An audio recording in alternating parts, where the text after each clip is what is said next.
Alors j'aimerais que là où tu es, tu puisses incliner ta tête. Tu vas dire à Dieu, je ne vais pas rater le message de ce soir. Je ne vais permettre à ce qu'il y ait quelque chose qui me fera rater ce message, que ce ne soit ni l'orateur, ni les temps, ni les circonstances. Mais je vais saisir tout ce qu'il y a à saisir dans ce message. Bienvenue dans la prière, parce que je sens qu'il y a quelqu'un à qui Dieu veut parler ce soir. Dieu veut te donner quelque chose et je ne veux pas que tu sortes enseigné sans cette chose. Je suis en train de prier au nom puissant de Jésus-Christ. Que toutes les forces extérieures qui ne viennent de Dieu, qui t'empêchera de saisir ce message, soient anéanties au nom puissant de Jésus-Christ. Je suis en train de briser tout esprit de distraction, de le chasser des élites au nom puissant de Jésus. J'anéantis son emprise, j'anéantis son pouvoir au nom puissant de Jésus. Je suis en train de croire, déclarer, décréter et confesser que tous ceux qui sont venus en ce lieu retrouveront la part que Dieu leur a réservée ce soir. Au nom puissant de notre Seigneur Jésus-Christ, nous prions ainsi. Amen. Alors avant d'abord de commencer, j'aimerais te faire part d'une vérité. Cette vérité, c'est que Dieu ne se révèle jamais à quelqu'un qui n'est pas prêt de l'entendre et d'obéir à sa parole. Ce qui veut dire qu'à chaque fois que Dieu décide de se révéler à une personne, c'est qu'il a déterminé que cette personne, premièrement, elle est prête à entendre cette vérité et deuxièmement, elle est disposée à appliquer cette vérité. Parce que Dieu marche avec un seul principe. Ce principe, c'est qu'il ne te demandera jamais ce qu'il ne t'avait pas donné. Voilà pourquoi dans le livre d'Ecclésiaste, la Bible sera en train de dire qu'avec beaucoup de connaissances, on augmente son chagrin. Pourquoi? Parce que la Bible dit qu'à tout celui à qui on a donné beaucoup, on lui demandera aussi beaucoup. Et à tout celui à qui on a donné peu, on lui demandera aussi peu de choses. Qu'est-ce que je cherche à dire? Ce que je cherche à dire, c'est que la personne qui est là ce soir, ce message est à lui. Et la personne qui n'est pas là ce soir, ce message n'est pas à lui. Parce que Dieu ne demandera jamais à une personne la chose qu'il ne lui avait jamais donnée. Alléluia. Voilà pourquoi je veux que tu puisses valoriser ce message, parce qu'il est à toi. Dieu a voulu se révéler à toi aujourd'hui. Et c'est pour cela qu'il a permis à ce que tu sois là. Alors, nous avons dit qu'aujourd'hui, nous allons parler du temps. Je me rappelle le dimanche antérieur, l'homme Dieu Victoire a commencé à introduire ce message qui est du temps. Et aujourd'hui, et les jeudis, Dieu permettant, nous allons aussi continuer. Nous allons placer une petite virgule sur ce message. On ne pourra pas les terminer, mais quand même, je crois que quelqu'un va saisir quelque chose. Nous allons parler du temps et je vais vous expliquer comment est-ce que le temps est un instrument dans les mains de Dieu. Comment est-ce que Dieu utilise les temps. Alors, dans mon introduction, je vais pouvoir vous déranger un peu. Nous allons lire un texte, ça sera très long. C'est dans les livres de Josué. Nous allons lire tous les chapitres. Ça va permettre à ceux qui ne lisent pas leur Bible à la maison d'en profiter ce soir. Nous sommes dans le livre de Josué au chapitre 2. Nous allons lire tous les chapitres 2. Il s'agit de l'histoire de la prostituée Rahab que nous connaissons tous. Josué chapitre 2, nous commençons du premier verset. Il est écrit ceci. Josué, fils de Nun, fit partir secrètement des Sittim des espions en leur disant, allez examiner le pays et en particulier Jéricho. Ils partirent et ils arrivèrent dans la maison d'une prostituée qui se nommait Rahab et ils y séjournèrent. On dit au roi de Jéricho, voici des hommes d'entre les enfants d'Israël sont arrivés d'ici cette nuit pour explorer le pays. Le roi de Jéricho envoya dire à Rahab, fais sortir les hommes qui sont venus chez toi, qui sont entrés dans ta maison, car c'est pour explorer tous les pays qu'ils sont venus. La femme prit les deux hommes et les cacha. Et elle dit, il est vrai que ces hommes sont arrivés chez moi, mais je ne savais pas d'où ils étaient. Et comme la porte a dû se fermer de nuit, ces hommes sont sortis, j'ignore où ils sont allés. Hâtez-vous de les poursuivre et vous les atteindrez. Le verset 6, il est écrit, elle les avait fait monter sur le toit et les avait cachés sous des tiges de lin qu'elle avait arrangées sur le toit. Ces gens le poursuivirent par les chemins qui mènent au gué du Jourdain et l'on ferma la porte après qu'ils furent sortis. Avant que les espions se couchent, Rahab monta vers eux sur le toit et leur dit, suivez très attentivement. L'Éternel, je le sais, vous a donné ces pays. La terreur que vous inspirez nous a saisis et tous les habitants du pays tremblent devant vous. Car nous avons appris comment à votre sortie d'Égypte, l'Éternel a mis à sec devant vous les eaux de la mer Rouge et comment vous avez traité les deux rois des Amoréens au-delà du Jourdain et Sihon et Og, que vous avez dévoués par interdit.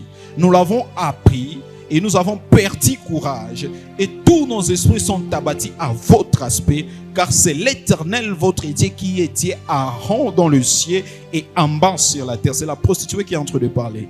Et maintenant je vous prie, jurez-moi par l'Éternel que vous aurez pour la maison de mon père la même bonté que j'ai eue pour vous. Donnez-moi l'assurance que vous laisserez vivre mon père, ma mère, mes frères, mes sœurs et tout ce qui leur appartiennent, et que vous nous sauverez de la mort. Ces hommes lui répondirent, nous sommes prêts à mourir pour vous si vous ne divulguez pas ce qui nous concerne, et quand l'Éternel nous donnera le pays, nous agirons envers toi avec bonté et fidélité. Retenez bien le verset 15, il est écrit ceci. Elle les fit descendre avec une corde par la fenêtre, car la maison qu'elle habitait était sur la muraille de la ville. Elle dit, allez du côté de la montagne, de peur que ceux qui vous poursuivent ne vous rencontrent. Cachez-vous là pendant 3 jours, jusqu'à ce qu'il soit de retour. Après cela, vous suivrez votre chemin. Ces hommes lui dirent, voici de quelle manière nous serons quittés du serment que tu nous as fait faire.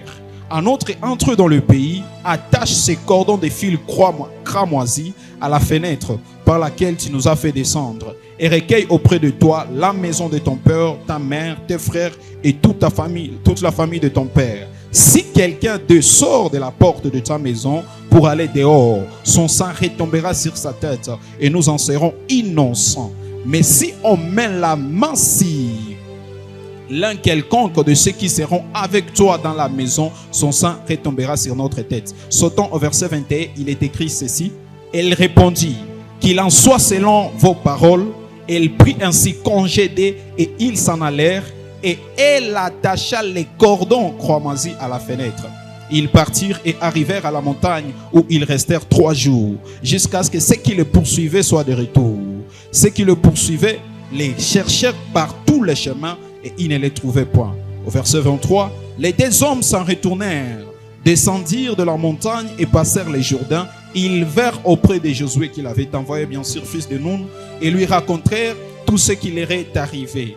Ils dirent à Josué, certainement, écoutez très bien, ils dirent à Josué, certainement, l'Éternel a livré tous les pays entre nos mains, et même tous les habitants du pays tremblent devant nous. Parole du Seigneur, est-ce que nous pouvons acclamer, s'il vous plaît? C'était une très longue lecture, mais c'était très importante. Alors, avant de pouvoir introduire avec cette histoire, je vous ai dit que nous allons parler du temps. Il est important d'abord de vous aider à vous repérer dans notre thème. Qu'est-ce qu'est réellement les temps? Maintenant, pour pouvoir vous définir les temps, je ne vais pas utiliser les dictionnaires et tout cela, ça va vous perdre. Je vais vous faire part de quelque chose. Vous voyez, lorsqu'un bébé naît, un bébé qui n'a peut-être pas 2 ou 3 mois, 4 mois, ce bébé-là, on dit qu'il est innocent. On dit qu'il n'a pas de faute. On dit que ce bébé est innocent. Et qu'est-ce qui fait que l'on dit que ce bébé est innocent? C'est parce qu'en fait, ce bébé est privé de 3 choses. Premièrement, ce bébé est privé de connaissances. Deuxièmement, ce bébé est privé d'identification. Et troisièmement, ce bébé est privé de caractère. Ce qui veut dire que le bébé ne connaît ni les informations lui concernant lui-même, le bébé ne connaît ni les informations concernant ses parents, le bébé ne connaît ni les informations concernant toute sa vie. Il est sans connaissance. Nous tous, nous naissons sans connaissance. Deuxième des choses, ce bébé est privé d'identification. Pourquoi? Parce qu'il ne sait pas jusque-là à quoi est-ce qu'il s'est identifié. Voilà pourquoi vous verrez que lorsque ce bébé commencera à grandir, il va commencer à chercher de gauche et de droite pour connaître. C'est mes parents, et ce sont mes parents, et ce sont mes frères, et ce sont des petit à petit. Troisième des choses, ce bébé est privé de caractère parce qu'il ne sait même pas comment agir. Il ne sait ni ce qui est bien, ni ce qui est mal. Il ne sait pas comment est-ce que je dois faire telle chose, comment est-ce que je ne dois pas faire telle chose. Et au fil du temps, ce bébé va commencer à apprendre.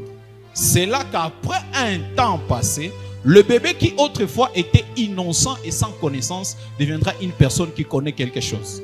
Et lorsque l'on connaît, on n'est plus innocent parce que nous agissons en connaissance des causes. Quelqu'un qui fait le mal en sachant que telle chose est le mal n'est plus un innocent, mais c'est quelqu'un qui a volontairement agi en mal. Mais quelqu'un qui ne savait pas que c'était le mal, il est innocent. Pourquoi? Il était sans connaissance. Ainsi donc, au fil du temps, le bébé qui était sans connaissance deviendra une personne qui connaît. Et lorsque cette personne acquiert de la connaissance, cette personne se permettra de pouvoir s'identifier. Parce que c'est au travers de la connaissance que l'on s'identifie. Troisième des choses, cette personne pourra développer un caractère à cause de la connaissance et du temps passé. Qu'est-ce que je cherche à vous dire? Ce que je cherche à vous dire, c'est que l'identification d'une personne dépend totalement de la connaissance, dépend totalement du caractère qu'il a pu développer, dépend totalement des personnes qui l'entourent. Je vais vous poser une question. Qu'est-ce qui fait qu'une personne, un petit bébé qui était innocent, devient quelqu'un qui connaît? C'est le temps. Il était bébé, après un temps passé, il commence à connaître, il commence à étudier les choses, il étudie, ça signifie ceci, ça ne signifie pas ceci, on peut faire comme ça, on ne peut pas faire comme ça. Un temps passé a permis à ce bébé qui était innocent au départ de pouvoir connaître. Maintenant, une question importante que tout chacun va me poser, c'est quel est ce pouvoir du temps, ou qu'est-ce qu'est le temps pour que le temps puisse transformer un innocent en quelqu'un qui sera déjà coupable de tout acte qu'il commettra s'il était vraiment conscient de cet acte. Qu'est-ce qui peut transformer un bébé ignorant en une personne adulte qui connaît? Pourquoi est-ce que le temps a cette capacité de transformer quelqu'un qui ne connaissait pas en quelqu'un qui connaît? C'est au fait parce que le temps est accompagné de trois choses majeures. Lorsque l'on parle des temps, nous parlons en fait des circonstances, nous parlons en fait des opportunités et nous parlons des relations. Et toutes ces trois choses définissent ce qu'on appelle la découverte. Répète avec moi la découverte. Je veux que tu répètes encore la découverte. Maintenant, la découverte ne se crée pas du néant. La découverte ne se crée pas d'un temps passé. Mais la découverte se crée des circonstances, des opportunités et des relations. Le temps vient avec les circonstances, les opportunités et les relations. Et ce sont ces choses qui peuvent pousser un enfant ignorant au départ à pouvoir découvrir une certaine identification. Ce sont ces choses qui vont faire à ce que l'enfant puisse savoir comment marche le monde, comment fonctionne le monde, comment est-ce qu'on fait ceci, comment est-ce qu'on ne fait pas ceci, comment est-ce qu'il faut vivre, comment est-ce qu'il faut se comporter, comment est-ce qu'il faut répondre. Au départ, il ne savait pas ça. Il ne savait pas que pour répondre, il faut faire ceci, que pour dire merci, on dit comme ça. Il ne sait ni dire merci, ni dire bonjour, ni rien. Mais avec un temps passé, c'est-à-dire avec les circonstances, les opportunités et les relations que cet enfant a pu connaître dans sa vie, c'est ce qui permettra à cet enfant de pouvoir adopter une certaine identification, de pouvoir s'identifier à quelque chose. Ainsi donc, le temps est quelque chose de majeur dans la vie d'une personne parce que c'est au travers du temps qu'un homme s'identifie. Laisse-moi vous faire une première révélation. Nous naissons tous sans identification, mais nous nous identifions au travers du temps. La personne que tu es aujourd'hui, la personne que tu crois être aujourd'hui, tu ne l'as pas été lorsque tu étais bébé. Tu t'es identifié à cette personne avec un temps passé. À cause des opportunités, des circonstances et des relations qui sont subvenues dans ta vie. Ce qui veut dire que l'avenir, la destinée et la personnalité d'une personne dépend entièrement de ce qu'elle a vécu. Des personnes qu'elle a rencontrées, des circonstances qu'elle a rencontrées et des opportunités qu'elle a rencontrées. La destinée et l'identification d'une personne dépendent des découvertes qu'elle a faites. Or, ces découvertes sont totalement et majoritairement liées par les temps, c'est-à-dire liées par les circonstances, les opportunités et les relations. Et pour pouvoir introduire, je vais revenir sur ces choses. Nous retrouvons dans le livre de Josué une femme qu'on appelle Rahab. Rahab avait déjà une certaine identification. La Bible dit qu'elle était une prostituée. Si vous faites beaucoup de recherches, certains commentateurs bibliques vous diront que réellement Rahab, on n'a pas de preuves suffisantes pour confirmer qu'elle était une prostituée.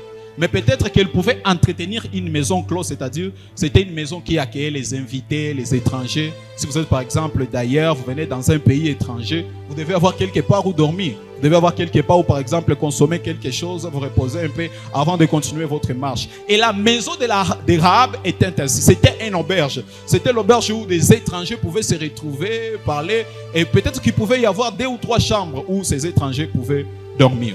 Maintenant, remarquez une chose. Josué envoie des espions dans le pays. de Jéricho pour qu'ils partent explorer les pays et leur dire ces espions, comme par hasard, nous allons en parler, se retrouvent, au lieu de se retrouver dans une autre maison, ils se sont retrouvés dans la maison de Rahab. Rahab qui autrefois était une prostituée. Remarquez une chose très importante. Nous retrouverons quelque part plus tard dans la Bible que la prostituée que l'on cite dans Josué au chapitre 2, dans Hébreu au chapitre 11, elle est citée parmi les héros de la foi. Qu'est-ce qui fait qu'une femme qui avait autrefois été prostituée dans Josué au chapitre 2 est devenue dans Hébreu au chapitre 11 un héros de la foi, ou pour utiliser le terme qu'il faut, une héroïne de la foi? Qu'est-ce qui fait à ce qu'une femme qui était premièrement étrangère au peuple de Dieu, étrangère à la loi de Dieu, étrangère à la promesse d'Abraham, se retrouve greffée à cette promesse? C'est quelque chose de très simple, c'est le temps. Je le répète encore, c'est le temps a transformé une prostituée en une héroïne de foi. L'État a transformé une personne. Parce que je me demande, quand elle était dans son pays, quand elle habitait dans sa ville et tout ça, toute personne qui la voyait savait qu'elle était une prostituée. Quel avenir on peut envisager pour une prostituée? Aucun avenir.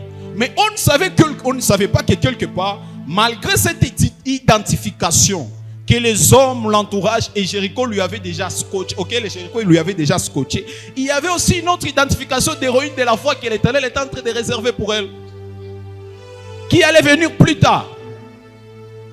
Mais si un homme venait au temps où elle était prostituée, elle ne pouvait même pas avoir la facilité de croire que cette prostituée pourra un jour se transformer en une héroïne de foi. Non.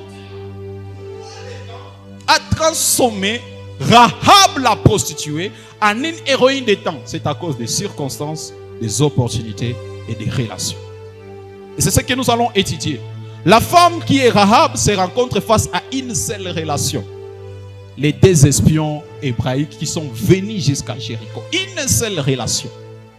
Ce qui a transformé la vie de Rahab, la prostituée, en une héroïne de foi, en une héroïne de la foi, n'était pas de grandes choses, n'était ni des jeûnes ni de prières, n'était ni des sacrifices, n'était ni la richesse, mais c'était juste une seule relation.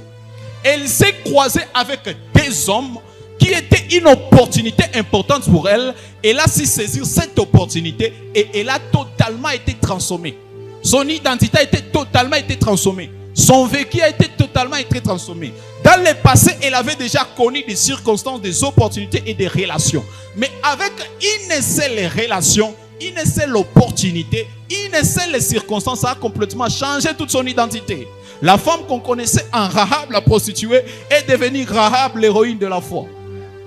Une seule circonstance, une seule relation. Voilà pourquoi le temps a un pouvoir très important. Voilà pourquoi le temps est très important. Pourquoi? Parce qu'il est accompagné des circonstances, des opportunités et des relations. Avant de pouvoir continuer avec cela, je vais donc que vous puissiez remarquer 5 informations importantes que nous offre l'histoire de Rahab. 5 informations importantes. Première information. Rahab était une prostituée. C'est-à-dire qu'elle avait déjà une identification qu'on lui avait déjà offerte par la vie qu'elle vivait avant, à cause de ses pratiques, à cause de son caractère. Elle avait déjà une certaine identification. Et s'il y a une chose auquel on identifie un prostitué, c'est l'infidélité. Nous savons tous que la prostituée, c'est une femme infidèle. C'est-à-dire qu'elle ne peut pas s'accrocher à un seul mari. Pourquoi? Parce qu'elle sort avec plusieurs maris, plusieurs époux. Elle se vend pour de l'argent. Tout celui qui a de l'argent, c'est lui son mari. Une prostituée, c'est quelqu'un qui vend son amour.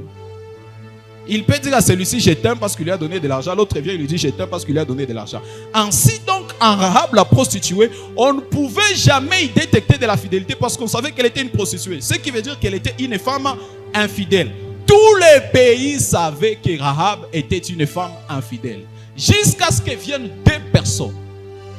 Des espions dont on ne cite même pas leur nom. On ne prend même pas la peine de citer les noms de ces 2 personnes. On ne prend même pas la peine de nous décrire ces 2 personnes. Comme quoi la Bible s'en foutait de ces 2 personnes. Mais ces 2 personnes dont la Bible semble s'en foutre ont transformé Rahab l'infidèle en une femme fidèle. Pourquoi? Parce que lorsque ces espions sont arrivés dans sa maison, Rahab se retrouvait face à 2 circonstances. 1. Soit elle signalait la venue de ces espions ou la présence de ces espions dans sa maison, soit elle les cachait totalement. Ainsi, s'il cache les options, il s'agit d'un camp, n'est-ce pas? Elle choisit un camp. Si par exemple, j'ai choisi les options et que les espions, et que je ne pars pas dire au roi que les espions sont chez moi, donc j'ai choisi les camps de ces options, de ces espions plutôt. Mais si je pars dire au roi, donc j'ai choisi les camps de Jéricho. Mais nous voyons cette femme qui dans toute sa vie n'a jamais eu de facilité à faire le choix. Cette femme qui dans toute sa vie, on ne pouvait pas croire qu'elle pouvait avoir la capacité de choisir une seule personne. Elle se retrouve face à une circonstance, une opportunité, une relation qui l'a poussée à choisir un seul camp. Une seule personne. Et investir toute sa foi dans cette seule chose. Rahab, comme elle était prostituée, l'attitude à laquelle on pouvait s'attendre d'une prostituée, c'est qu'elle devait dire aux espions, non, vous savez, je ne vais pas vous accuser et tout, mais partez simplement, mais je ne vais pas vous accuser. Dès que les espions seraient sortis, elle serait partie vers le roi et dira au roi, le roi disait, non, j'ai vu ces espions, d'ailleurs, je les ai dit de marcher comme ceci, tu les retrouveras là-bas à Sittil. Si tu mens tout simplement, tu pars dans ce chemin, tu les retrouveras là-bas. Mais Rahab n'a pas fait cela. Rahab a choisi un.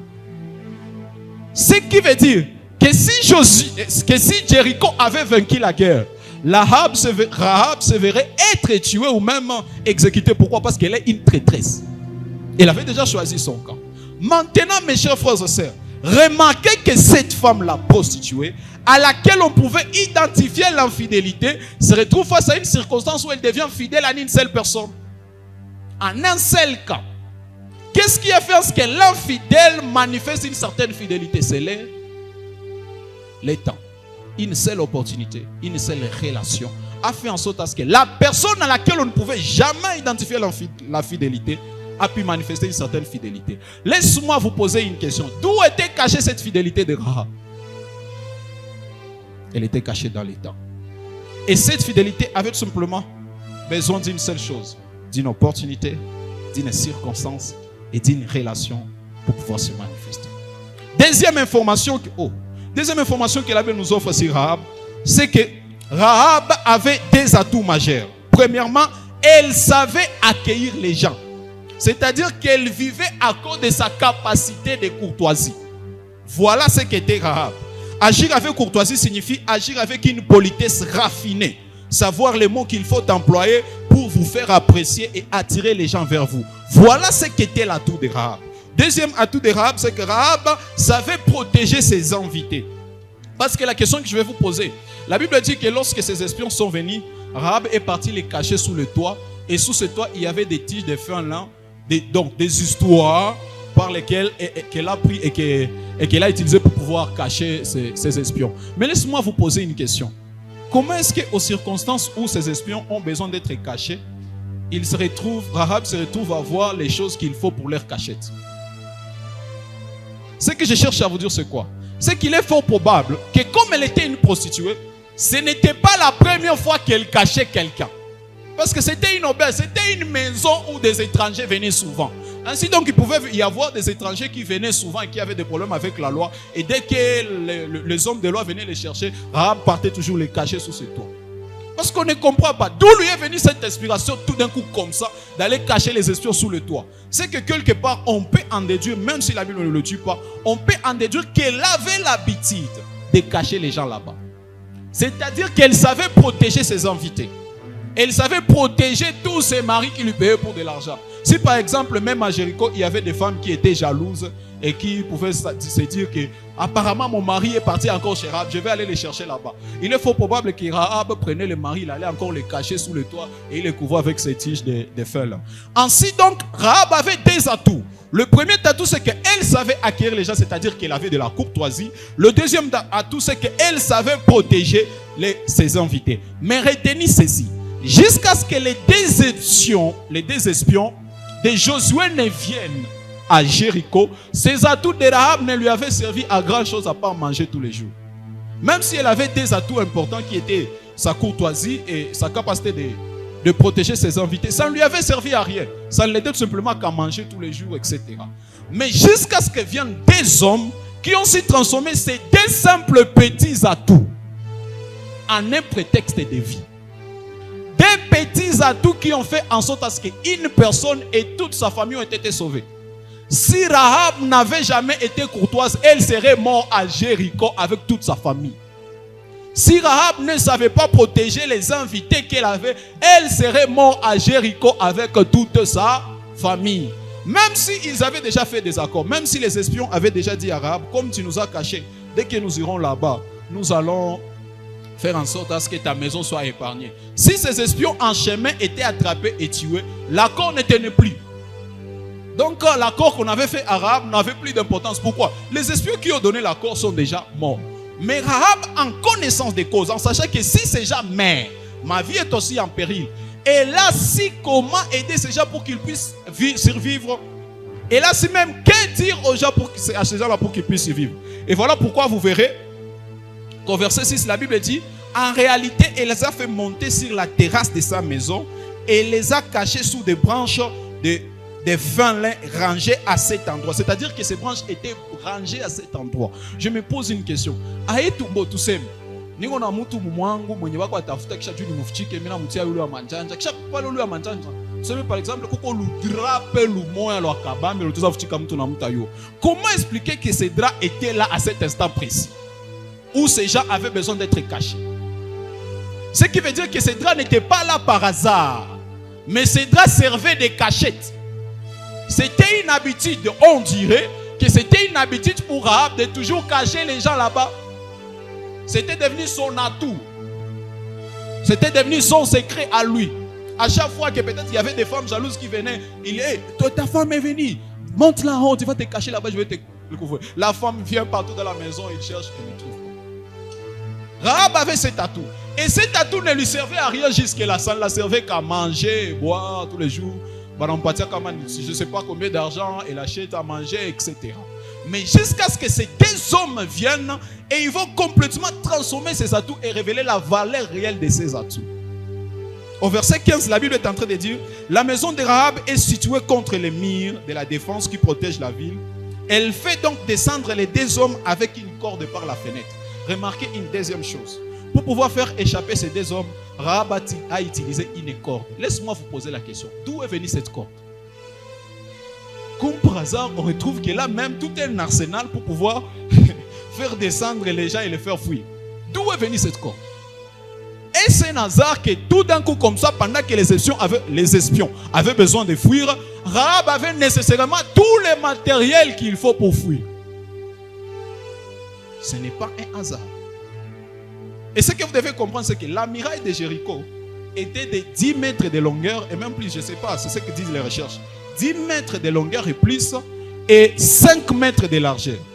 C'est-à-dire que cette muraille n'était pas conçue avec les camions et tout, mais ça pouvait commencer de là jusqu'à... C'est ça la largeur de la muraille.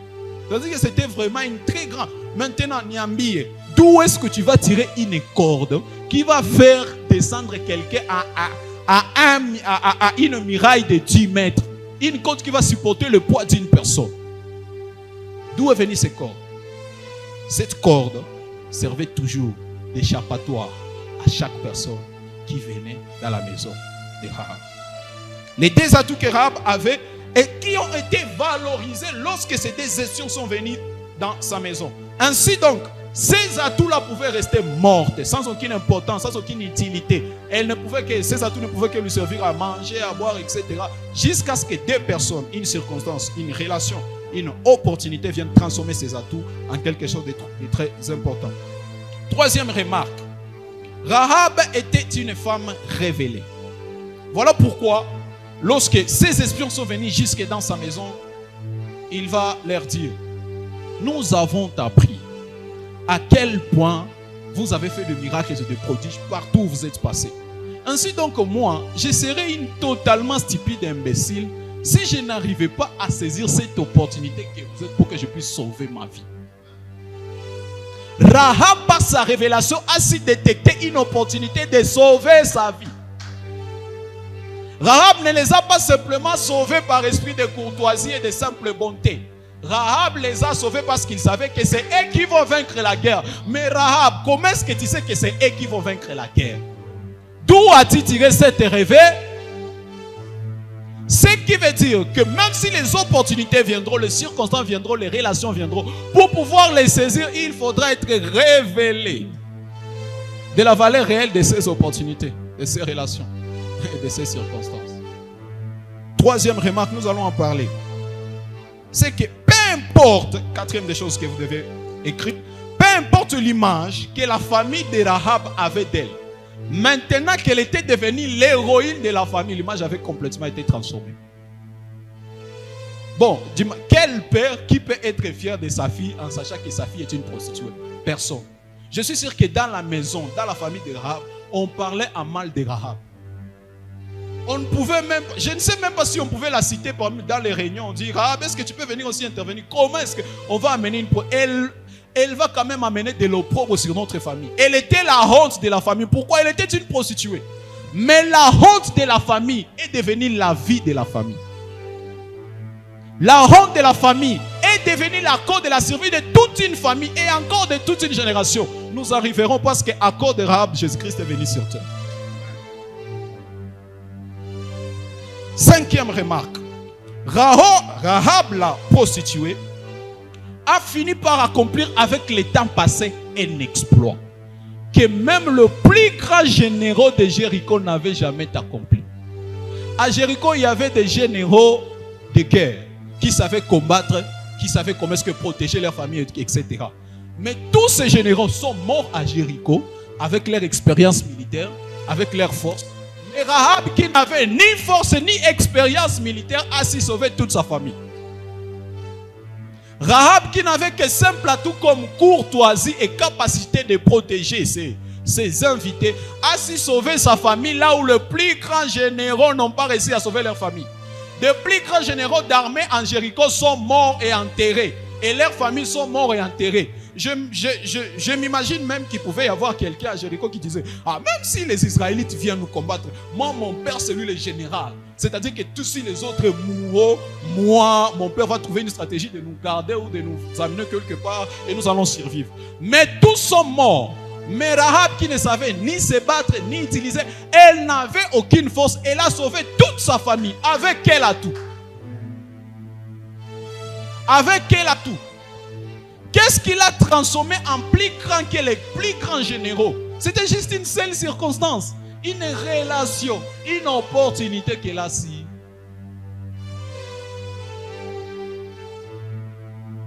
Ainsi donc, ce que vous devez comprendre, c'est que l'État réserve à tout un chacun d'entre nous des surprises. Nous pourrions être surpris de voir que la personne que l'on croyait être la plus incapable d'expliquer, de faire quelque chose de sa vie, soit la personne qui demain nous tous nous envierons d'être comme lui et de vivre comme lui. Nous pourrions être surpris de voir que la personne à qui on ne pouvait jamais identifier une certaine destinée importante, soit la personne de qui on sera en train de chanter, on dira Sinao Fana Nessa Fulani. Mais revenons 10 ans en avant, c'était la personne qu'on injurait dans les quartiers. L'histoire de Rahab nous offre 3 leçons majeures. Première leçon, nous allons vite à cause du temps. Première leçon, c'est qu'il y a des portes, des relations, des opportunités qui ne s'offrent qu'une seule fois dans la vie. Et que si on n'est pas révélé, nous pourrions mourir alors qu'elles étaient venues nous apporter la vie. Les espions n'allaient pas revenir en Jéricho 2 fois. Et 2 fois, les espions ne seraient pas rentrés dans la maison de Rahab. C'était une seule opportunité qu'il fallait saisir et détecter. Et si elle n'avait pas été révélée, cette opportunité serait partie de sa vie. Ce qui nous dit qu'il y a des opportunités, je le dis bien, il existe des opportunités qui ne viendront qu'une seule fois. Et si on n'est pas suffisamment révélé, nous laisserons partir. Deuxième leçon, c'est qu'il y a des portes et des opportunités qui ne sont créées que pour nous-mêmes et pas pour quelqu'un d'autre. Parce que je me pose une question. Comment expliquer que dès qu'ils arrivent en ville, ils ne vont pas dans la maison de papa Victoire qui vivait ces temps-là, ils ne vont pas dans la maison de maman Chanceline qui vivait ces temps-là, mais ils entrent directement dans la maison de Rahab. Qu'est-ce qui fait qu'ils se sont totalement retrouvés dans la maison de Rahab? Pourquoi? C'est parce que cette opportunité, cette circonstance et cette relation était spécifiquement façonnée pour Rahab. Je le répète, cette opportunité, cette circonstance et cette relation était spécifiquement façonnée pour Rahab. Ça n'appartenait à personne d'autre à part Rahab. Parce que ce que vous devez comprendre, c'est que premièrement, ce n'était pas un hasard qu'il soit venu simplement frapper à sa porte. Deuxièmement, ce n'était pas un hasard que la maison de Rahab se trouvait justement construite sur la muraille. Parce que là, il dit que la maison de Rahab était construite sur la muraille. C'est-à-dire qu'il était plus facile pour Rahab de faire évader ses espions que toute autre maison. Parce que, par exemple, si ces espions-là se trouvaient à une maison qui se trouvait au milieu, par exemple, de Jéricho, dès qu'ils seraient simplement sortis de la porte comme ça, les soldats les disaient, ils viennent de sortir de la porte, saisissez-les. Mais Rahab se trouvait dans une circonstance où elle était la seule à faire évader ses espions sans que personne ne le voie. Était-ce un hasard que sa maison soit nécessairement construite au seul endroit qui pouvait aider à ses espions de survivre? Ce n'était pas un hasard. Troisième des choses, c'est que ce n'était pas un hasard que Rahab détienne aussi une stratégie de fuite pour ses espions. Rahab détenait aussi une stratégie de fuite. Voilà pourquoi il les a dit. Lorsque vous allez sortir, passez par ces chemins. Et puis avant d'aller jusqu'à vos amis là-bas, avant d'aller jusqu'à ce que vous avez laissé, attendez d'abord 3 jours. Après ces 3 jours, ces personnes qui sont allées vous chercher seront déjà fatiguées. Ils vont revenir ici parce qu'ils ne vous auront pas trouvé. Et c'est là que vous pourriez vous échapper. Si les espions avaient été dire d'entendement et qu'ils ne avaient pas obéi à la voix de Rahab, je vous assure, je le dis réellement, ils seraient morts. Parce qu'après 3 jours, la Bible dit que ces personnes qui étaient parties chercher ces espions sont rentrées jusqu'à Jéricho. Pourquoi ils ne les avaient pas trouvés? Ainsi, les espions avaient plus de facilité maintenant de repartir dans leur chemin. Donc il les a dit, dès que vous sortez ici, allez de l'autre côté de la forêt, cachez-vous là-bas, attendez 3 jours parce qu'après ces 3 jours. Mais Rahab, d'où a-t-il détenu cette stratégie? Comment a-t-il dit que ces personnes feront 3 jours en train de chercher ces personnes? Deuxièmement, comment y a si là où il devait se cacher? C'est-à-dire que cette opportunité ne s'était pas jetée sur Rahab par hasard. Mais cette opportunité était façonnée pour Rahab. Et c'est demain que je vais vous expliquer ce chose. Cette opportunité n'était façonnée que pour hasard. Parce que toutes ces choses que nous voyons dans la Bible nous prouvent que vraiment beaucoup de choses n'étaient pas un hasard. Reconnaissez ceci. La Bible n'écrit pas tout au hasard. Dès que la Bible prend le temps de se marteler sur un petit détail, c'est que ce détail a son importance. Regardez par exemple, la Bible ne nous dit pas qui étaient les noms de ces espions. La Bible ne nous dit pas ces espions ont fait combien de temps. La Bible ne nous dit même pas ces espions-là sont venus à quelle heure pour retourner à quelle heure. La Bible n'a pas le temps pour tous ces détails. Mais vous verrez que la Bible a le temps pour les détails comme quoi Rahab avait un endroit pour cacher les gens. Rahab les dit là où il devait partir et tout ça. C'est parce que toutes ces choses sont des éléments cruciaux au message que la Bible veut transmettre. Et quand vous lisez la Bible en omettant certains détails, vous pourrez vous perdre dans le message. Et ne pas totalement reconnaître ce que la Bible veut dire. Ainsi donc, ces espions ne s'étaient pas jetés dans la vie de Rahab par hasard, mais ils s'étaient jetés dans la vie de Rahab parce que Rahab était nécessairement la personne à qui était destinée cette opportunité. Troisième leçon qui nous apprend la vie de Rahab, c'est que tes exploits seront enviés lorsqu'elles seront manifestes, c'est-à-dire lorsqu'elles seront visibles, mais personne ne pourra envier le prix à payer pour ces exploits. Parce que la question que je me pose, c'est que plusieurs personnes qui pouvaient voir Rahab être sauvé et toute sa famille pouvaient se dire ouais, mais ils ne savent pas tous les prix que Rahab a payé. Ils ne savent pas que Rahab a mis sa vie en péril pour pouvoir sauver ses espions. Parce que Rahab avait mis sa vie en péril. Et vous verrez, les espions vont dire à Rahab, voici comment est-ce que nous serons acquittés du serment que nous t'avons fait. Tu prendras ce fil cramoisi, c'est-à-dire un fil rouge, tu le mettras sur la fenêtre de ta porte et lorsque nous serons venus, nous verrons ce fil rouge et c'est comme ça que nous t'épargnerons. Rahab n'a pas attendu 3 jours pour pouvoir mettre ce fil sur sa fenêtre. Le même jour que les espions sont partis, elle a mis les fils. Quelle femme de foi! Elle était prête à risquer toute sa vie. Elle a quand même risqué. Comment est-ce que tu peux venir mentir aux envoyés du roi? Comment? S'il se trouvait que ces envoyés trouvaient ces espions là-bas, Rahab n'est pas les parents de Tunjikiwa et toute sa famille. Pourquoi? On dirait qu'elle est complice avec les espions. On a trouvé, elle nous avait déjà menti que ces espions n'étaient pas chez elle, mais lorsque nous sommes arrivés, nous les avons vus et les avait cachés. Elle est aussi une espionne. Ok, amenez-les tous, allez les pendre. Rahab a risqué sa vie pour des hommes. Et comme elle était une femme de révélation, elle a su voir sa rédemption en des hommes seulement. C'est là que la Bible dira, La foi vient de ce qu'on entend et ce qu'on entend vient de la parole.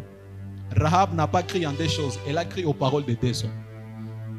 Qu'il avait promis que lorsque nous reviendrons ici, nous te sauverons, nous te rendrons le bien que tu nous as fait. Maintenant, mes chers frères et sœurs, tout ce que je voulais vous faire remarquer dans cette vie de Rahab, c'est que la vie de Rahab a été complètement changée, métamorphosée et transformée à cause d'une seule circonstance, d'une relation, d'une opportunité qui ont créé une certaine découverte d'une nouvelle Rahab. Ainsi donc, le temps est utile à l'Éternel, le temps est utile à Dieu parce qu'au travers du temps, il peut créer des circonstances, des relations, des opportunités et des découvertes. Et ce sont ces découvertes qui sont des éléments cruciaux à l'identification d'une personne, au devenir d'une personne et à la destinée d'une personne. Voilà pourquoi Dieu ne fait pas de blagues avec le temps. C'est parce qu'il sait les choses qui sont cachées. Voilà pourquoi Dieu utilise le temps. C'est parce qu'il connaît les grandes choses qui sont cachées dans ces temps. Lorsque je suis en train de parler de circonstances, ça peut être des événements, des rejets, des bénédictions, des épreuves, des échecs. Tout cela, ce sont des circonstances. Lorsque je parle de relations, c'est-à-dire par exemple les personnes que tu pourrais rencontrer dans ta vie, les opportunités, ce sont les portes, les faveurs que la vie nous offre, etc. Et la découverte, ce sont les informations, les connaissances et les leçons, même les apprentissages que nous recevons de la vie. Ainsi donc, le temps est un instrument de choix pour Dieu parce que c'est avec et par le temps qu'un homme s'identifie. Parce que nous tous, comme nous naissons sans connaissance, comme nous naissons sans identification, et que le temps est un élément crucial à notre identification, l'Éternel utilise ce temps pour pouvoir nous apporter une certaine identité conforme à sa volonté de départ. Parce que dès que nous naissons, nous avons une destinée préconfigurée à nous que l'Éternel doit nous faire découvrir au travers du temps. Ainsi donc, il n'est pas différent d'une personne. Il n'y a aucune différence pour une personne entre sa vie et son identité. Parce que l'homme finit par devenir ce qu'il vit. Je le répète, une personne n'est pas différente de sa vie. Une personne est toute sa vie. Ce que tu vis, les circonstances que tu rencontres, les épreuves que tu rencontres, les opportunités que tu rencontres, les rejets que tu as rencontrés, les bénédictions que tu as rencontrées, les portes qui ont été ouvertes à ton égard sont ce qui définit et détermine totalement ton identification. La personne que tu es là présentement est déterminée par toutes les choses que tu as vécues. Sans vie, tu n'as aucune identification. Et qu'est-ce que la vie? L'ensemble de circonstances, des opportunités et des relations que tu as croisées. Ainsi, si vous pouvez, écrivez, si vous pouvez définir le temps.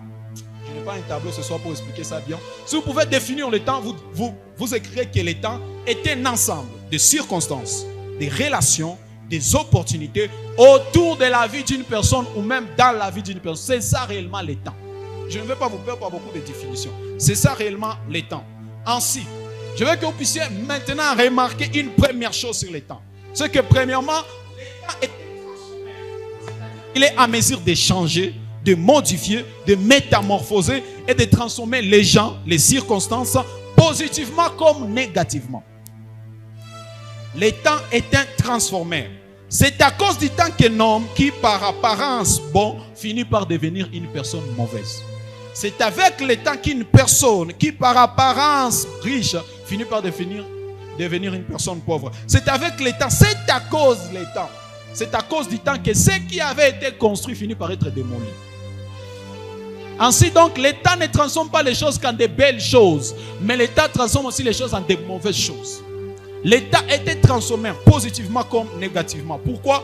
Parce que l'état n'apporte pas que le bien et le mal, mais l'état apporte tout. Ce que je cherche à dire, c'est que l'état est un ensemble d'éléments au milieu desquels l'homme pourra choisir son identification. L'état est un ensemble des éléments au milieu desquels l'homme pourra choisir son identification. L'État est à mesure de transformer ce qui était autrefois des complices en des rivales. Les personnes, lorsqu'ils étaient ensemble, ils partageaient ensemble, ils vivaient ensemble. On revient après quelques années, on se rend compte que ça va chaque fois mon vita. Ah bah oui, qu'est-ce qui s'était passé? Et c'est là que nous connaissons beaucoup de stars aujourd'hui qui autrefois étaient des amis, mais aujourd'hui sont devenus autre chose. Qu'est-ce qui a fait que les complices d'avant sont devenus des concurrents aujourd'hui? Qu'est-ce qui a fait que ceux qui étaient des amis sont devenus des ennemis? Qu'est-ce qui a fait que ceux qui étaient des collaborants au départ sont devenus autre chose? C'est à cause du temps. Et qu'est-ce que l'État a apporté dans leur vie? L'État a apporté des circonstances, des opportunités, des relations qui ont fini par séparer ces personnes. Laisse-moi te faire une première révélation. Les personnes avec lesquelles tu vis aujourd'hui, ce n'est même pas les mêmes personnes avec lesquelles tu vivras demain. C'est une évidence, n'est-ce pas?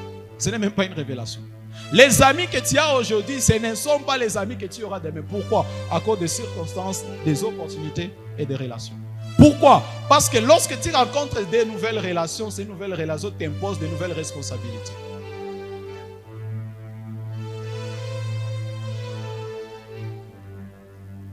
Trois informations sur les temps. Premièrement, le temps était un enseignant, c'est-à-dire qu'il nous instruit. Une personne qui était sans connaissance, avec le temps, elle pourra devenir sage. Voilà pourquoi la Bible dit que, pas la Bible, mais on dit souvent que l'expérience rend sage. Qu'est-ce que l'expérience? La vie que l'on a vécue. Plus une personne a vécu certaines choses, après un temps, elle revient. La même personne qui autrefois agissait en bêtises, qui faisait des histoires qu'on ne pouvait pas comprendre, on revient dans sa vie. Cet homme a été assidie, a été construit. Pourquoi? C'est parce que les circonstances, les opportunités et les relations transforment les gens. Les choses que nous faisons pour les gens les transforment. Les réponses que nous donnons aux gens, ça les transforme. Ce sont des circonstances, n'est-ce pas? Les personnes que vous rencontrez vous transforment. Nous allons en parler. Deuxième information sur les temps, c'est que l'État ne fait pas des choix pour vous. Je le répète. L'État ne fait pas des choix. Je veux que tu le répètes avec moi, c'est très important. L'État ne fait pas des choix pour moi. Dis-le. Pourquoi? C'est parce que c'est un ensemble de biens et de mal. Ce qui veut dire que si tu es venu par devenir une mauvaise personne, ce n'est pas la faute du temps. C'est ce que tu as choisi de retirer dans les temps. Yes. Si tu as fini par devenir une bonne personne, ce n'est pas la faute de la vie. C'est ce que toi tu as retiré de la vie. La vie a un ensemble de bonnes et de mauvaises choses. Et quand une personne devient une mauvaise personne, ce n'est pas la faute de la vie. Parce que pendant que toi tu es devenu mauvais, il y a d'autres qui sont devenus bien. Il y a d'autres personnes qui sont devenues des bonnes personnes. Nous pourrions tous vivre la même circonstance. Mais toi, ça va te transformer en quelqu'un de mauvais. Moi, ça va me transformer en quelqu'un de bon. Nous pouvons tous vivre la même chose. Mais toi, ça va te transformer en quelqu'un, je ne sais pas, de bizarre. Mais moi, ça va me transformer en une personne de sagesse. Ce qui veut dire que si tu as fini par devenir une certaine personne, ce n'est pas la faute de la vie. Ce n'est pas la faute du temps. Mais c'est toi-même qui as choisi de devenir. C'est tout ce que tu as retiré du temps. Parce que ce que je décide de voir dépend personnellement de ma personne. Dépend entièrement de ma personne. Mais les kofi voilà pourquoi Jésus-Christ reviendra, il sera en train d'enseigner une sagesse, il me dira, si on te tape ici, tu t'aimes l'autre jour. Mais qui peut faire ça? Nous en parlerons. Troisième information, c'est qu'une personne n'est pas ce qu'elle nous présente. Mais une personne est plutôt ce qu'elle est cachée dans les temps. Je répète. Une personne n'est pas ce qu'elle nous présente. Mais une personne est plutôt cachée dans sa métamorphose. Ah. Oh goodness, ça c'est une grande révélation. Une personne est cachée dans sa métamorphose et pas dans ce qu'elle te présente ou même ce qu'elle te fait voir. Ce qui veut dire que nous ne connaîtrons certaines personnes que quand ces personnes seront exposées à certaines opportunités, circonstances et relations. C'est là que nous découvrons. Qu'est-ce qui cachait cette découverte? Il ne s'était pas encore rencontré avec certaines personnes, certaines relations, certaines circonstances. Et qu'est-ce qui a fait que cette personne qui auparavant était timide est devenue quelqu'un qui ne parle que des autres? C'était une circonstance, une relation, une opportunité. Une personne n'est pas ce qu'elle nous présente, mais la personnalité de chacun est cachée dans sa métamorphose. Ça veut dire que je ne connais totalement la personne que quand je suis à mesure de déduire quelle est la personne qu'elle deviendra avec le temps. Si je suis en mesure de détecter la la métamorphose d'une personne, c'est-à-dire que c'est là que je connais la personne. Mais si je ne sais pas ce que tu deviendras dans 5 ans, je ne te connais pas réellement. Parce que le toi qui est là, ce n'est pas le vrai toi. Le vrai toi sera révélé dans 5 ans. Si nous sommes dans une relation amoureuse, si nous sommes dans une relation, peu importe la relation dans laquelle nous sommes, vous ne prétendrez connaître la personne que quand vous êtes à mesure de déduire que cette personne, quand elle aura de l'argent, elle deviendra comme ceci et comme ceci et comme cela. Cette personne, quand elle sera pauvre, elle deviendra comme ceci et comme ceci et comme cela. C'est là que je prétends connaître la personne.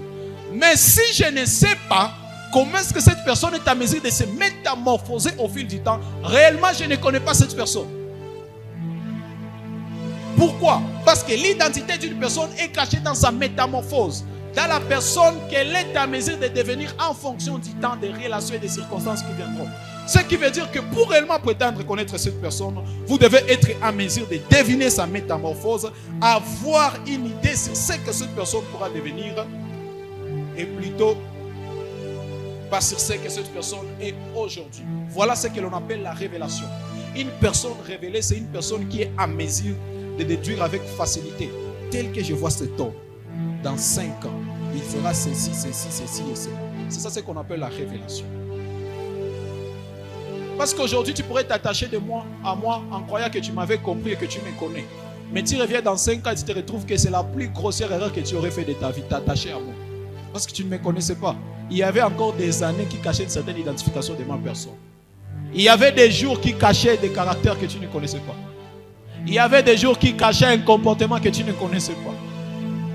Il y avait des relations qui cachaient les comportements que tu ne connaissais pas. Je les enseigne dans l'un de mes groupes catalogues du rêve et je leur dis, si vous souhaitez vous marier avec une personne et que vous êtes encore pauvre, vous devez être en mesure de détecter avec facilité que lorsque nous deviendrons riches, le caractère de mon mari se transformera en ceci, en ceci et en cela. Pour que d'avance, avant que nous puissions devenir riches, je puisse me préparer à sa métamorphose.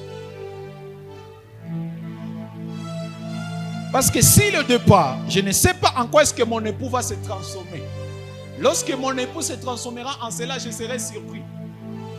Mais si dès le départ, je peux avoir la capacité de détecter que lorsque mon mari deviendra riche, il aura besoin de tel genre de femmes, tel genre de personnes. Si j'ai déjà cette facilité de les détecter, je me préparerai à sa métamorphose. Et c'est là que je prétendrai connaître mon partenaire.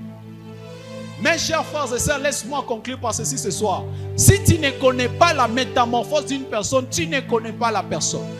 Si tu n'es pas en mesure de détecter avec précision, mais pas totalement, ce que pourra devenir une personne, ce que tu ne la connais pas, ce qui te poussera premièrement à ne pas émettre des jugements. Bon, quand tu juges que celui-là est un incapable, as-tu vu son avenir? Quand tu juges que celui-là c'est la personne qu'il te faut, as-tu vu son avenir? La vie de Rahab nous donne une seule leçon et c'est à cela que nous allons continuer demain. C'est que les hommes qui finissent par saisir des opportunités, ce sont des hommes préparés. Écris-les dans ton agenda. La préparation est le secret de saisir des opportunités. La préparation est le secret de saisir des opportunités, des relations.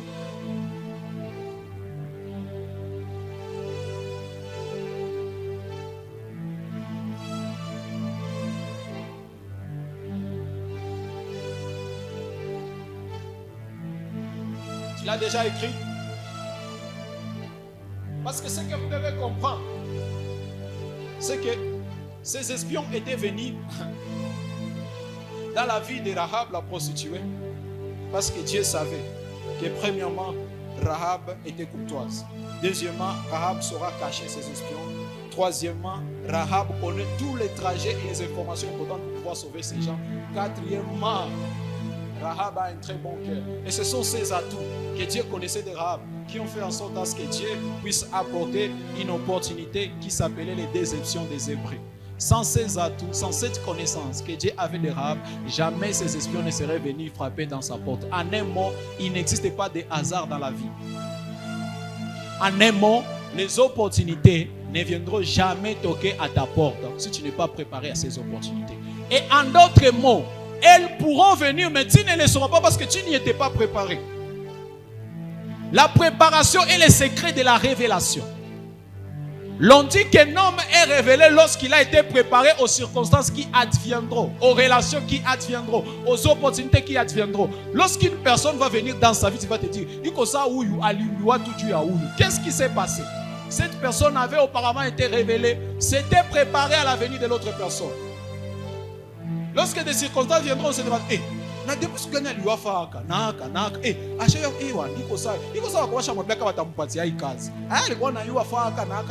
comment expliquer que toutes les choses dont on a besoin, c'est lui qui les a? C'est pas cette personne s'était préparée. La préparation est le secret de ceux qui ont su saisir les opportunités. La préparation est le secret de ceux qui ont su tirer des bonnes choses des circonstances de la vie. Parce que toutes les personnes qui n'ont pas été préparées ont été surprises par les circonstances, les relations et les opportunités. Et je ne veux pas ce soir que tu sois surpris. Dis dans ton cœur, je ne veux pas être surpris. Ainsi, pour finir, nous recevons 3 leçons de ce message. La première leçon, c'est que nous ne devons pas juger en fonction du présent, mais nous devons laisser le temps nous apporter de nouvelles informations parce que le temps nous cache des informations. Ne jugez pas en fonction du présent, mais laissez le temps vous apporter des informations et des connaissances. Deuxième leçon, c'est que ne vous attachez pas à des personnes pour une destination à long terme sans être sûr que vous avez de l'avenir avec eux. Je le répète, ne vous attachez pas à des personnes pour une destination à long terme sans être sûr que vous avez de l'avenir avec eux. Si tu veux t'attacher à une personne à long terme, tu dois être en mesure de te localiser dans son avenir. Il faut que tu saches que dans 10 ans, cette personne sera ceci, moi je serai ceci. Il faut que tu saches que dans 10 ans, cette personne deviendra une star. Moi je serai aussi une telle personne qui permettra à cette star d'avoir toujours besoin de moi. Nous avons connu des relations de personnes qui ont commencé à s'aimer. Mais lorsque la personne est devenue une star, pourquoi? C'est parce que cette femme ne s'était pas préparée au succès de l'homme qui allait venir. Parce que l'homme qui viendra plus tard aura besoin d'une femme totalement différente de la femme qu'elle a besoin aujourd'hui. L'avenir aura besoin de nouvelles choses. Pourquoi? Parce que l'avenir apporte de nouvelles circonstances, de nouvelles opportunités et de nouvelles personnes. Et si tu veux être la personne qu'il faut pour l'avenir, tu devras te préparer pour l'avenir. Ainsi donc, ne t'attache pas à une personne pour une destination à long terme si tu ne te localises pas dans son avenir. Pourquoi tu t'attaches à elle? Comme on a eu que dans des ans laisse, tu ne t'identifies même pas en son avenir, en son devenir, etc. Lorsque tu l'entends, tu te dis, tel que j'entends cette personne, vraiment, il y a qu'on est un âme, on a venu quoi un âme.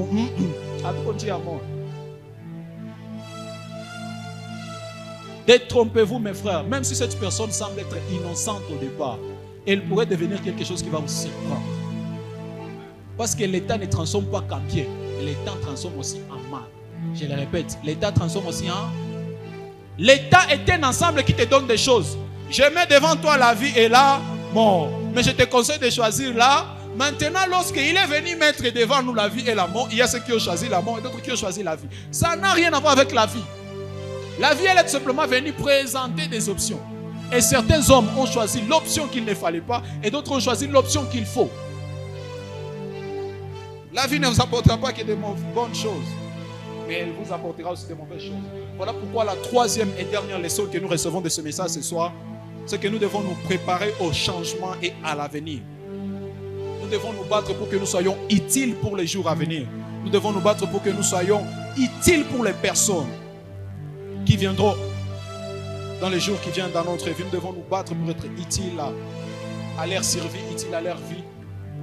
Je m'imagine une Rahab qui premièrement ne servait pas comment cacher les gens, qui deuxièmement n'avait pas de courtoisie. Je m'imagine ce qu'allait devenir sa vie. Il est sûr qu'elle serait morte à Jéricho, alors que la vie était venue toquer dans sa porte. Toc, toc, toc, je suis la vie, je viens chez toi. Mais écoute, moi la vie, je dépends totalement de toi. Si tu n'es pas suffisamment préparé, si tu n'as pas suffisamment de choses à ma survie, je vais te quitter. Oh, je suis la vie, je suis venu toquer chez toi.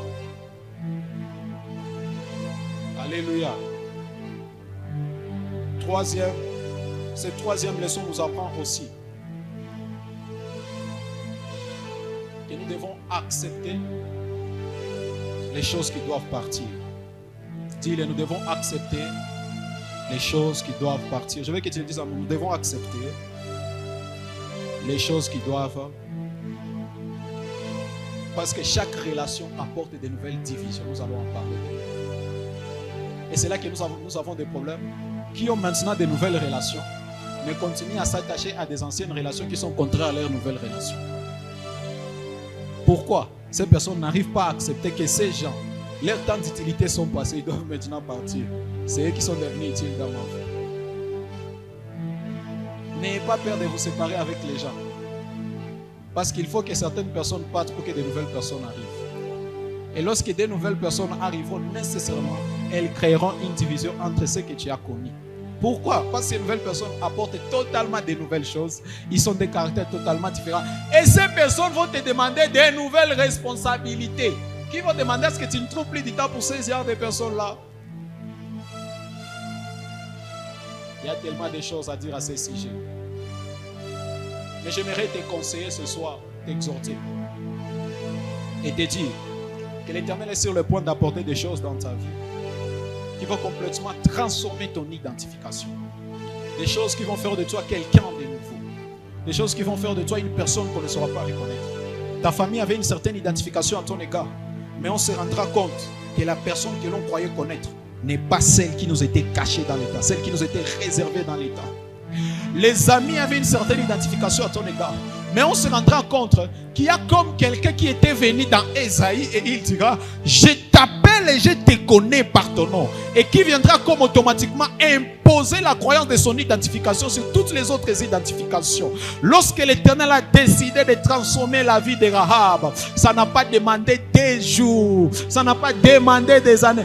Un seul jour, une seule circonstance, une seule relation. Des simples hommes qu'on ne connaît pas leur nom sont jetés dans la vie de Rahab et l'identification de Rahab a été totalement transformée. Voilà pourquoi je suis en train de prier que ces relations viennent dans ta vie au nom puissant de Jésus. Voilà pourquoi je suis en train de prier que l'Éternel crée ces jours de faveur, ces jours de découverte où tu vas découvrir totalement une identité cachée. Oui, où tu vas totalement découvrir que les atouts que tu détenais pouvaient faire de plus grands miracles et de plus grands prodiges. Ces mêmes petites choses que tu faisais au quotidien et qui n'avaient aucune grande influence, les temps viennent où ce sera les mêmes choses que tu feras et ça aura une très grande influence, un très grand impact. Ça va changer ta vie, ça va changer ton histoire, ça va changer ta famille en profitera, ta génération en profitera et de toi seront tirées des personnes qu'on ne pouvait même pas croire qu'ils pouvaient être tirées de toi. Depuis quand Jésus-Christ pouvait être greffé à une personne qu'on appelle Rahab, qui était une prostituée, étrangère à la loi de l'Éternel, étrangère à la maison de Jacob. Depuis quand Rahab pouvait devenir l'ancêtre de Jésus-Christ, c'est à cause d'un seul jour, d'une seule circonstance, d'une seule opportunité, d'une seule relation qui a su transformer cette femme en une femme qu'on n'a pas su reconnaître dans la vie, dans les temps, dans les jours à venir. Je prie, je déclare et je prophétise sur ta vie que le temps, le jour, le moment, l'instant vient où ton identité sera complètement transformée, métamorphosée. Même ton apparence sera métamorphosée. Au départ, on croyait que tu étais laide, mais nous serons étonnés de ta beauté. Nous serons étonnés de ton identification. Nous serons étonnés de ta sagesse. Nous qui nous disions que tu ne connaissais rien, que tu ne savais rien, que tu ne pouvais rien faire, nous serons étonnés de qui tu deviendras, de ce que Dieu accomplira de toi, de ce que Dieu réalisera de toi. Pourquoi? Parce qu'il a une identité cachée de toi, qu'au jour du Seigneur, il le fera révéler. Il a une identité cachée de toi, qu'au jour du Seigneur, il le fera révéler. Je suis en train de prophétiser, de croire qu'il y a des Rahab enseignés qui vont se transformer en des femmes de foi, en des héros de foi. Et si tu le crois, dis Amen plus fort. Je disais que tu dises Amen plus fort. Amen. Tu es une Rahab perdue dans le monde, perdue, destinée à la perdition à Jéricho. Mais des hommes vont venir, des simples hommes qui vont transformer ton histoire, qui vont transformer ta vie, qui vont transformer ta destinée. Des simples hommes. Tu n'auras même pas besoin de connaître leur nom. Tu te poseras la question, mais je ne comprends pas. Mais dis-nous, mais ces hommes, elles ne connaissaient même pas leur nom. Elles ne connaissaient même pas. Comme quoi les gens qui peuvent nous devenir plus utiles, ça sera toujours des étrangers. Alors que nous avions des amis, des personnes autour de nous et que nous croyons que ces personnes étaient celles qui étaient porteuses de vie, étaient celles qui pouvaient nous guérir, étaient celles qui pouvaient subvenir à quelque chose dans notre vie. Mais nous serons étonnés de voir que des étrangers qui ne sont ni de la maison de mon père, ni de la maison de ma mère,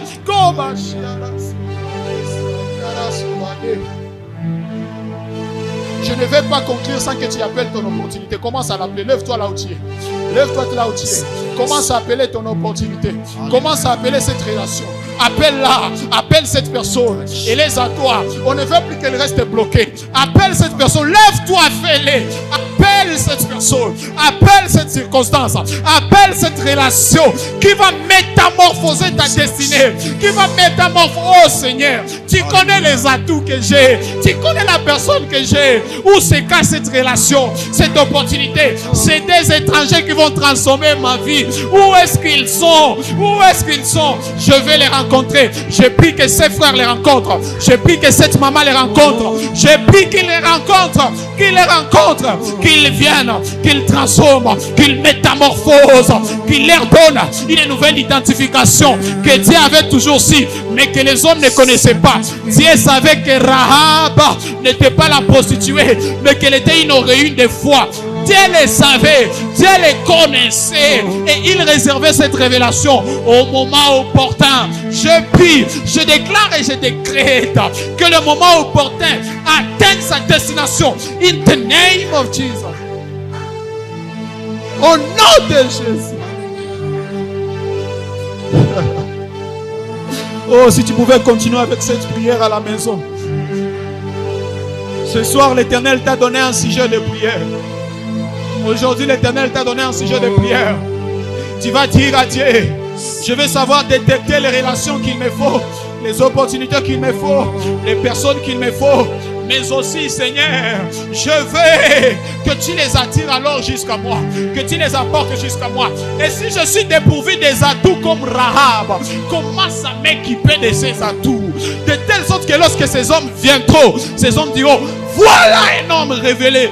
Voilà cette fois-ci l'os de mes os, la chair de ma chair. Pourquoi? Parce qu'il est parfaitement conçu pour m'accueillir.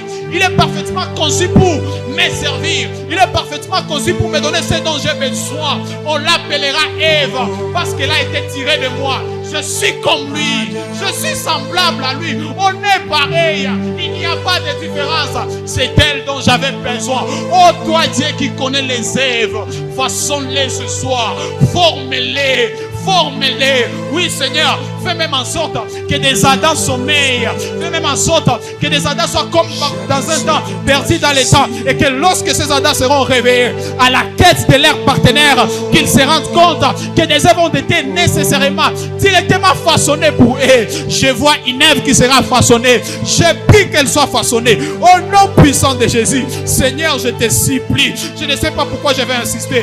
Mais façonne-les à l'image de leurs opportunités, à l'image de leurs relations. Façonne-les à l'image des circonstances qui vont advenir. Façonne-les. Mansonto Kolia Rabake Rinda Rakaze Eriadoko Maziva Ripadeka Sadvosha. C'est parce que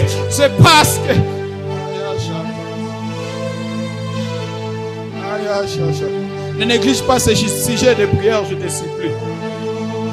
Si tu as un cahier de prière, écris ces sujets de prière dans ton cahier et continue à les prier régulièrement. Parce que Dieu va te surprendre. Mais il faut que tu sois suffisamment révélé. Le temps va te surprendre. La vie va te surprendre. Peu importe l'identité qu'on t'a donnée, la vie va te surprendre. Les circonstances viennent qui vont te surprendre. Les relations viennent qui vont te surprendre. Les opportunités viennent qui vont te surprendre. Les personnes viennent. Longtemps tu as galéré, mais en un seul instant, en un seul jour, la galère de 10 ans sera transformer en un travail. Rakozo sadia romanda kalia doba. Eria sota mankaniva. Rieke shotoroba sata. On se rendra compte qu'en réalité, c'est comme s'il y avait des millions qui t'attendaient quelque part. Alors que tu n'étais pas en travail. On te voyait galérer. Mais il y a des millions qui t'attendaient quelque part. Qui n'attendaient qu'un seul jour. Il y a des milliards qui t'attendaient quelque part. On se rendra compte qu'il y a un homme totalement façonné pour toi qui t'attendait quelque part. Mais d'où est venu cet homme? D'où est venu cet homme? Depuis quand? Mais je n'ai rien fait. Je n'ai mis ni de stylo, ni de maquillage spécial. Mais comment est-ce que cette personne a été attirée jusqu'à moi? C'est parce que cette personne était en attente d'élèves. Cette personne était à l'attente de la personne façonnée spécifiquement pour elle. Façonnée spécifiquement pour elle. Tu es cette personne. Je suis en train de prier, de décréter, tu vas me pardonner de dépasser le temps. Mais je décrète dans ta vie que tes opportunités ne vont pas te rater. Au nom puissant de Jésus, les opportunités viendront qui ne sont que façonnées pour toi et tu les saisiras. Au nom puissant de Jésus, tu es une Rahab qui verra des portes s'ouvrir qui ne seront qu'à elle. Et tu seras suivi. Est-ce que tu peux acclamer le Seigneur fortement? Nous acclamons le Seigneur. Merci beaucoup. Que Dieu vous bénisse à mon moment.